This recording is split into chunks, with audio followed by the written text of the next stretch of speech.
तो मैं देश के तमाम लोगों से अपील करता हूं कि निजीकरण के खिलाफ एक मुश्त करोड़ों लोग दिल्ली पहुंचे।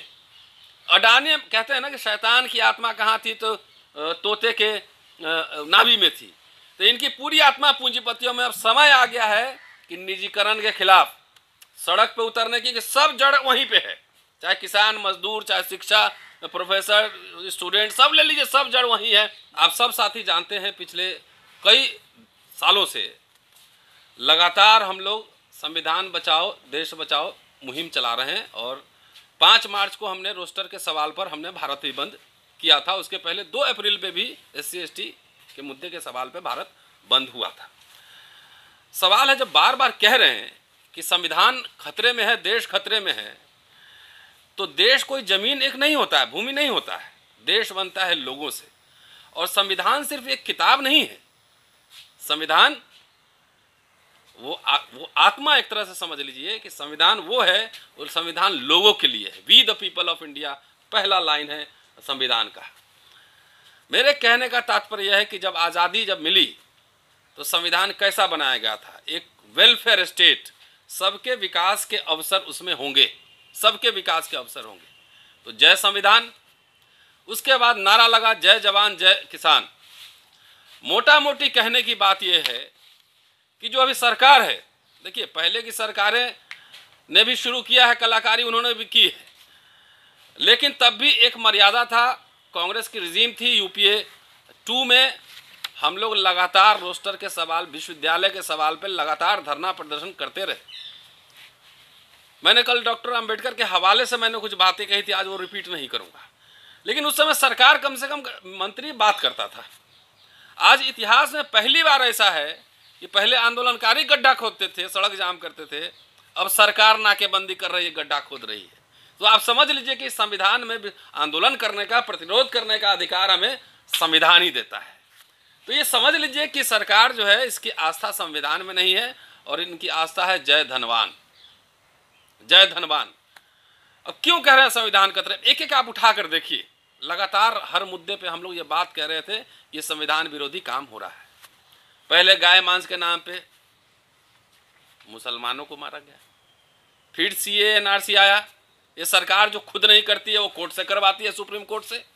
SC/ST एक्ट को कमज़ोर किया गया, फिर रोस्टर में हेरा फेरी की गई तमाम, फिर CAA NRC आया। तो कर क्या रही है बेसिकली, ये एक एक करके, जब एक पे डंडा पड़ता है तो दूसरा चुप है, दूसरे पे पड़ता है तो तीसरा चुप है, तीसरे पे पड़ता है। हम तो ये बार बार कह रहे हैं कि ये घटना नहीं संकेत है, ये देश, ये पूरा भारत पहले उद्योग और बैंक, सारी पूंजीपतियों को दे दिया गया, और अब जो अन्नदाता है, जो किसान है, अब किसानों की जमीन भी सीधा, भारत में कह रहा हूं, पूरी भारत जो है पूंजीपतियों के हवाले किए जाने की पूरी तैयारी भाजपा सरकार ने की है। तो इसलिए साथियों, हम लोग विश्वविद्यालय में पढ़ाते हैं, and it is expected from us, we have to address the relevant questions. ये जो सवाल, ज्वलंत सवाल हैं, जन विरोधी सवाल हैं।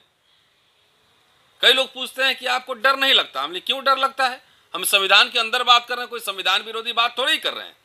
तो जो इन्होंने क्या नहीं किया, न्यू एजुकेशन पॉलिसी ला रहे हैं, पूरे एजुकेशन को बेच रहे हैं। ये ला रहे हैं new labour laws, doctor Ambedkar ने लड़ भीड़ के 8 घंटा वर्किंग आवर कराया था, और फिर ये जो है ऑलरेडी लागू हो चुका है।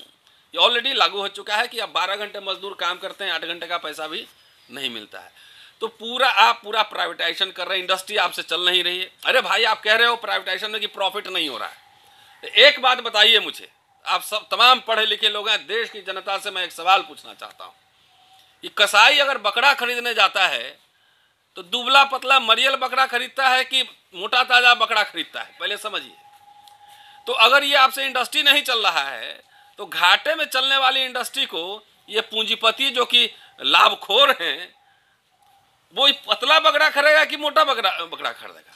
तो अभी भेल भी बेच रहे हैं, बैंक भी जा रहा है, तमाम हो रहा है। तो मैं कह रहा हूं कि किसानों का ये संघर्ष है, अन्य संघर्षों से अलग नहीं है, सब एक ही कहानी के, चाहे मुस्लिमों का मसला हो, माइनॉरिटीज का मसला हो, दलित का मसला हो, आदिवासी का मसला हो, मजदूरों का मसला हो, किसानों का मसला हो, यूनिवर्सिटी के लोगों का मसला हो, ये सब देखने में आपको अलग अलग नहीं दिखेगा, लेकिन ये अलग अलग नहीं है, एक ही दर्शन से निकला हुआ है।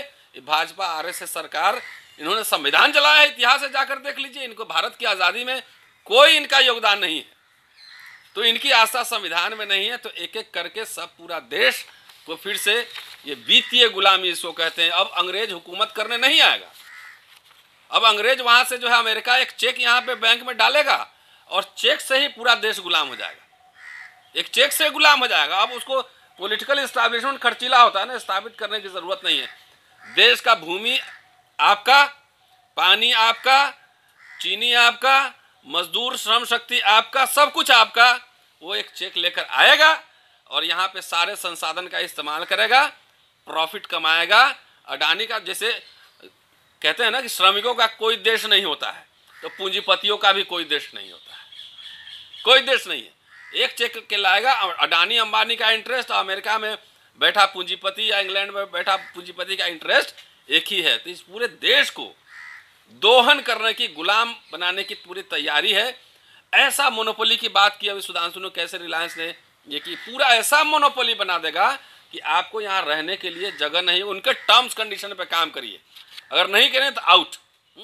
तो ये एक जो लोकतांत्रिक देश था, जो एक लोक कल्याणकारी राज्य है, उसको ये एक तरह से मनुस्मृति में अपर क्लास पूंजीपति और बड़े जात के मुनाफाखोर पूंजीपति, इनका गठजोड़ है, ये समझिए। तो इसलिए अब तो मुझे लगता है कि पॉलिटिकल क्लास क्यों चुप है, वो क्यों नहीं आ रही। अपने किसान को अपने करने दीजिए, लेकिन आप मुद्दा तो उठाइए। तो पॉलिटिकल क्लास अगर मुद्दा नहीं उठा रहा है, तो मैं देश के तमाम लोगों से अपील करता हूं कि निजीकरण के खिलाफ एक मुश्त करोड़ों लोग दिल्ली पहुंचे। अडानी कहते हैं ना कि शैतान की आत्मा कहाँ थी, तो तोते के नाभि में थी।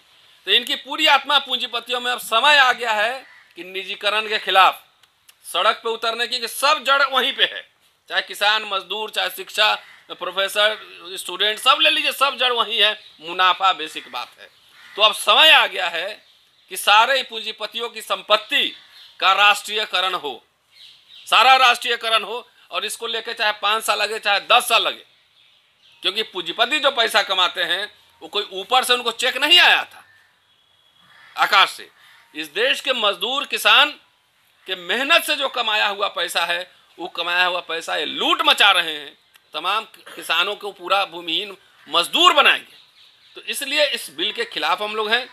कल हम लोग का एक एक्शन प्रोग्राम है, आर्ट्स फैकल्टी में गेट पे मिलेंगे, सोशल डिस्टेंसिंग का पालन करते हुए, मास्क पहनकर, और इसकी प्रति वहाँ जलाई जाएगी, जैसे हम लोगों ने 2 अप्रैल 5 मार्च को किया था। अब हम लोग शांत बैठने वाले नहीं हैं। अब देश की जनता भी समझ रही है कि हम लोग लगातार जो बात कर रहे हैं, नेता बोले ना बोले, उनके अपने पॉलिटिकल इंटरेस्ट होंगे, कंपल्सन्स होंगे।